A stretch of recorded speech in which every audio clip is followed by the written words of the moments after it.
Nous vivons dans un monde où la société a un impact important sur ce que l'on est. On agit en fonction de notre environnement et des codes qu'on nous a inculqués. Croyance après croyance, notre vision du monde s'installe et nos conditionnements fixent un cadre qui, de manière plus ou moins consciente, clôture notre vie. Sans le savoir, on porte des masques par peur de déplaire, on reproduit un schéma qui rassure et on est dicté par nos croyances limitantes qui nous éloignent de notre nature profonde. Il est alors intéressant de prendre de la hauteur face à notre propre fonctionnement, s'observer et observer le regard neutre et se demander si la vision que l'on porte sur le monde et sur nous-mêmes ne serait pas qu'une représentation étriquée de la réalité. Mais qui suis-je finalement? Quelle est ma vraie personnalité? Pas celle dictée par mon ego. Est-ce que j'ose prendre ma place? Quelles sont les blessures et les peurs que je porte qui m'empêchent d'avancer sereinement? Alors comment revenir à plus d'authenticité? Comment ôter les masques, sortir du conditionnement et renaître à soi pour oser s'affirmer dans son intégrité? C'est ce que propose Charlotte, guérisseuse, énergéticienne et femme médecine. Sa mission est de donner accès à notre être authentique afin de nous révéler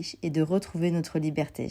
Bonjour Charlotte. Bonjour Candice. Comme je l'ai introduit juste avant, on va parler ensemble d'authenticité. Alors l'authenticité, c'est quoi? Pour moi, l'authenticité, c'est le fait d'arriver à reconnecter à sa vraie nature, à son véritable soi, dénudé de tout manteau, de tout masque, de toute image idéale qu'on se projette et qu'on cherche à représenter ou à incarner, mais véritablement juste pouvoir être soi dans toute notre vulnérabilité, toute notre puissance aussi, simplement être soi. Et alors comment être soi? Comment s'accepter entièrement avec nos dualités? Pour moi, ça, c'est un chemin de vie. C'est pas, voilà, je dirais pas on devient authentique avec soi-même, mais je dirais on devient de plus en plus authentique avec soi-même. C'est vraiment un chemin où finalement, on apprend à déconstruire, à être voilà, de plus en plus présent à soi, à se tolérer entièrement de mieux en mieux sans juger forcément ce qui est bien ou ce qui est mal. Et déjà, ce qui est bien ou ce qui est mal, au regard de qui? Ça va être quoi? La société, l'éducation, notre propre jugement, la religion. Enfin voilà, il peut y avoir tellement de choses comme ça. Donc ça va être vraiment revenir à soi, à son propre regard, à ce qui nous paraît juste pour incarner notre propre vérité. Tu es très liée à la nature. Comment la reconnexion aux éléments peut nous aider dans cette recherche d'authenticité? Moi, la nature, elle vient justement m'inspirer à chaque instant. J'essaie au maximum de faire un peu le rapport entre ma vie et elle. Et je voyais que justement,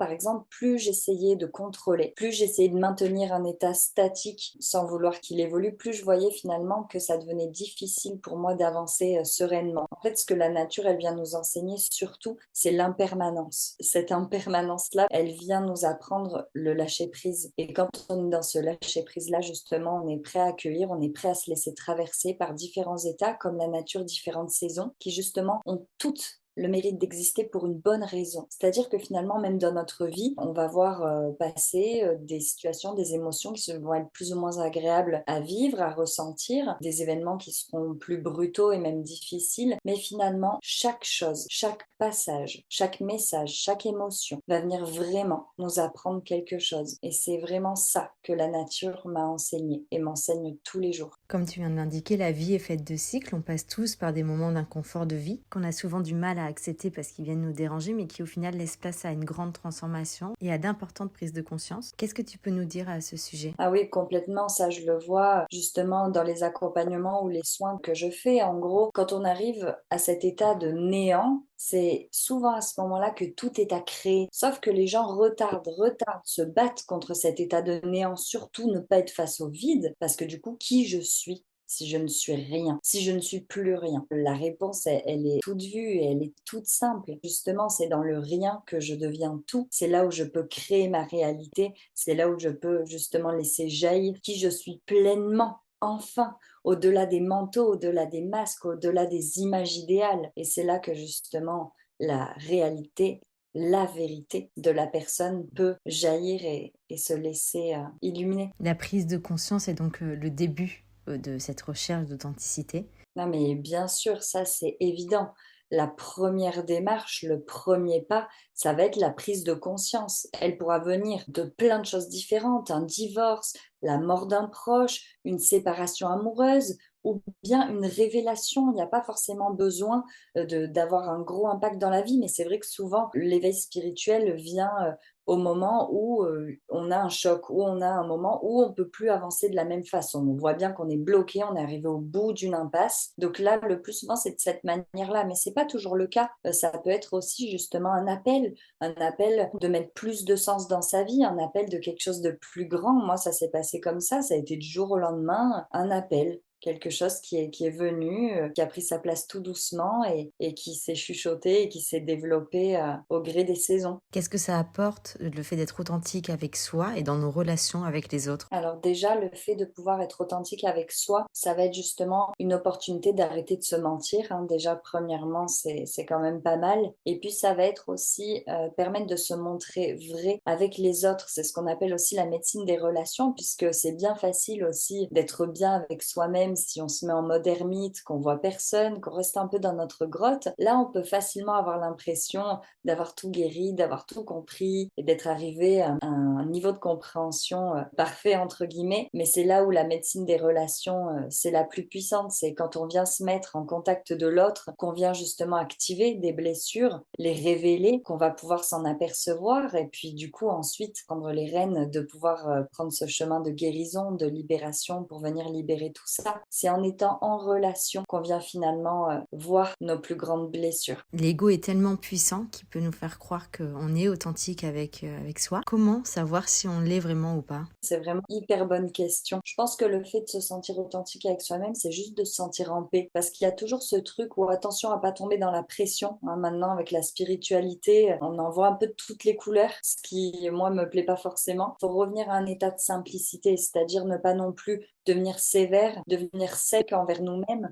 pour atteindre un but qui n'existe pas. Là, je vais briser le mythe direct, il n'y a pas d'apogée, de ligne d'arrivée. En fait, le but, le seul, c'est de pouvoir être justement en joie, en paix, en fait. C'est d'être en paix. Même dans ces moments où, bah oui, c'est moins facile, c'est moins évident, c'est plus compliqué, bah d'arriver vraiment à pouvoir respirer dans ce qui est là et ne plus se battre contre, mais faire avec. Là, ce qui va être important aussi dans cette notion de vraiment d'authenticité, ça va être encore une fois ne pas prendre un extrême. Ça va être ne pas mettre le masque du bon samaritain ou du moine tibétain ou de je ne sais quelle image qu'on se fait de la personne bonne, gentille, qui peut devenir même un béni oui-oui. Du coup, on n'est pas cette personne-là, on n'est pas fait pour être, pour dire amen à tout, pour dire oui à tout. C'est pas ça, justement, trouvé la paix, avoir trouvé la paix, c'est être capable de mettre des limites aux autres quand on estime que c'est juste, c'est être capable de dire oui quand ça nous fait plaisir, d'exprimer ses envies, ses non-envies, et puis voilà, d'être soi et d'arriver à exprimer simplement qui on est, ce que l'on veut et ce que l'on ne veut pas. Tout à l'heure, on parlait de prise de conscience, oser se regarder, voir les choses telles qu'elles sont. Est-ce que je suis bien dans mon travail? Est-ce que je suis bien dans mon couple? Est-ce que je suis bien dans ma vie? Et ensuite, il faut oser passer à l'action, oser aller au-delà de nos peurs. Qu'est-ce que tu peux nous dire par rapport à ça? Donc en fait, à ce niveau-là d'authenticité dont on parle, pour vraiment s'aligner, il va falloir à un moment donné prendre des risques. Ça, c'est sûr. Il va falloir oser. Il va falloir oser sortir des prisons dorées qu'on s'est nous-mêmes construites, mais qu'aussi la société, encore une fois, nos parents, notre éducation, la religion a pu aussi construire autour de nous. Ça va être vraiment oser. Oser déconstruire avant de vouloir reconstruire quelque chose de nouveau, de plus sain, de plus équilibré. Ça va être vraiment, OK, là, je prends le temps de venir enlever pierre par pierre, voir justement mon histoire, voir tout ce que je me suis raconté, tout ce qu'on m'a raconté aussi, pour voir les choses telles qu'elles sont. Et à un moment donné, on arrive, je parlais tout à l'heure de cette impasse où, par exemple, voilà, on n'est plus bien dans son travail, on est avec quelqu'un qu'on aime, bien sûr, mais plus par attachement que par véritable amour, on va dire, et on reste. Et ça va être à ce moment-là où notre identité aussi, notre authenticité, elle va être questionnée. C'est OK, qu'est-ce que je fais là, maintenant, à ce moment où c'est dur, à ce moment où justement je ressens que ce n'est plus juste de continuer, c'est là où l'authenticité, elle va demander à prendre sa place également en pouvant oser faire des choix qui peuvent sembler dangereux, qui peuvent nous faire sortir complètement de notre zone de confort, mais qui vont nous permettre justement de prendre des décisions authentiques et justes, des décisions alignées à notre vérité du cœur et pas alignées à nos peurs. La peur d'être seul, la peur de ne plus avoir d'argent si on change de travail, la peur de ne pas retrouver quelqu'un si on quitte notre conjoint actuel alors qu'en fait on ne l'aime plus ou on ne fait plus l'amour l'amour depuis un moment, où il y a passion, peu importe. C'est pour ça que c'est important justement d'oser, parce que quand on ose justement, là, on prend le risque d'être soi, de se montrer tel que l'on est vraiment, et on est toujours récompensé de ça, toujours. Et justement, comment savoir si on est, j'aime pas dire bon chemin parce qu'il n'y a pas de mauvais chemin, mais comment savoir si on est aligné et si on est honnête avec soi? En fait, ça va être un état qui va précéder tout ça de grands questionnements, ou plutôt un état où on va faire sans cesse que de mettre les choses sous le tapis. Puis on va avoir la voiture qui tombe en panne, puis on va perdre ses clés de voiture, puis on va avoir une dispute avec un tel, ou on va trébucher, se casser un truc, casser nos lunettes. L'univers trouve toujours des choses, des moyens, des techniques pour nous montrer que là, on va à contre-courant. Donc soi-même, on peut continuer de le nier. Il y a des personnes qui le font très bien toute leur vie et on l'a tous fait pendant un moment, c'est certain. On peut soit continuer de nier, soit à un moment avoir le courage de prendre une décision et de justement passer à l'acte, choisir d'avancer différemment, d'ouvrir une autre direction plutôt que de sans cesse aller à contresens ou essayer de creuser une voie sans issue. Quels conseils tu pourrais nous donner pour avancer chaque jour un peu plus vers soi? Alors, de mon expérience personnelle, ça serait justement d'aller vous reconnecter à la nature pour découvrir votre vraie nature.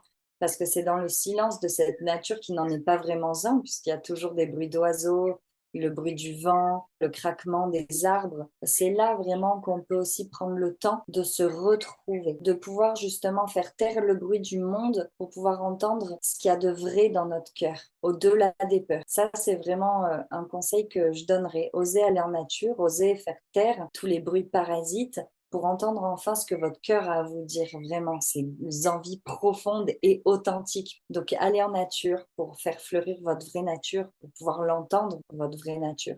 Parce que souvent, elle est cachée sous pas mal de manteaux, sous pas mal de masques, sous pas mal de déguisements, de capes. Donc voilà, osez vous déshabiller et osez vous révéler. C'est ce que tu proposes à travers tes accompagnements, le fait de se retrouver, de se libérer de nos peurs pour enfin être libre d'être qui l'on est. Pour clôturer cet échange, est-ce que tu peux nous parler un petit peu de tes accompagnements et comment ils se déroulent? Donc parfois, justement, ce pas-là, de pouvoir se retrouver, de revenir à notre essence et de se déshabiller de ces souffrances, de ces masques, de ces émotions, de ces souvenirs qu'on porte consciemment ou inconsciemment en nous, hein. C'est un chemin qu'on va commencer à marcher seul, mais où, à un moment donné, on pourra avoir besoin de l'autre. Déjà, la médecine des relations pour justement venir libérer, comprendre certaines choses en interagissant simplement avec les autres personnes en face de nous, que ce soit notre famille, nos amis, ça va déclencher et venir faire ressortir certains blocages, certaines choses sensibles. Par exemple, avec les soins ou les accompagnements que je propose, là, c'est des espaces vraiment sacrés où on vient libérer en profondeur, où on vient ramener à la conscience certaines choses qu'on a même oubliées, mais pour pouvoir justement les laisser s'envoler comme un oiseau en cage, voilà, à qui on vient ouvrir la cage pour rendre sa liberté. C'est vraiment important de pouvoir aussi à un moment oser se dire, ben, j'ai besoin d'être accompagné, même si c'est qu'une fois ou deux ou trois, peu importe, mais c'est important de savoir dire, ben voilà, là, je tends la main pour pouvoir justement aller vers ma liberté. Donc vraiment,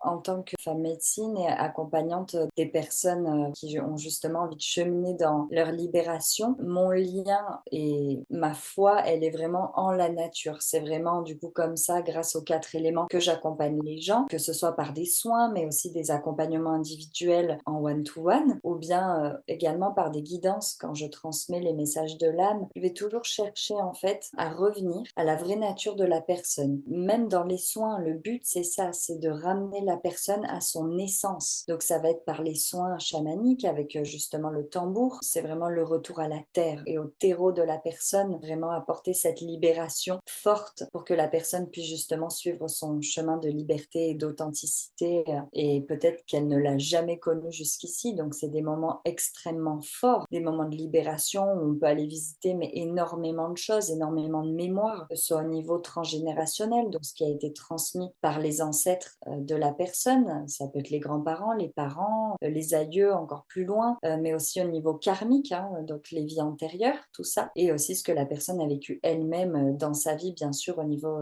du coup émotionnel et physique. Donc c'est quelque chose, la nature qui m'accompagne en permanence, parce qu'elle est porteuse de sagesse, elle est porteuse de la plus grande sagesse sagesse du monde. La nature, elle sait tout, elle a en elle toutes les mémoires du monde, donc se connecter à elle pour les soins et transmettre du coup ce que je reçois avec ma médiumnité en passant par la nature, c'est vraiment être sûr de transmettre ce qui a à être transmis et ce qui est là pour ramener aux racines les personnes qui viennent me voir. Merci beaucoup Charlotte pour cet échange. Au revoir Candice. Et merci à vous de nous avoir écoutés. Je vous dis à bientôt pour une nouvelle interview.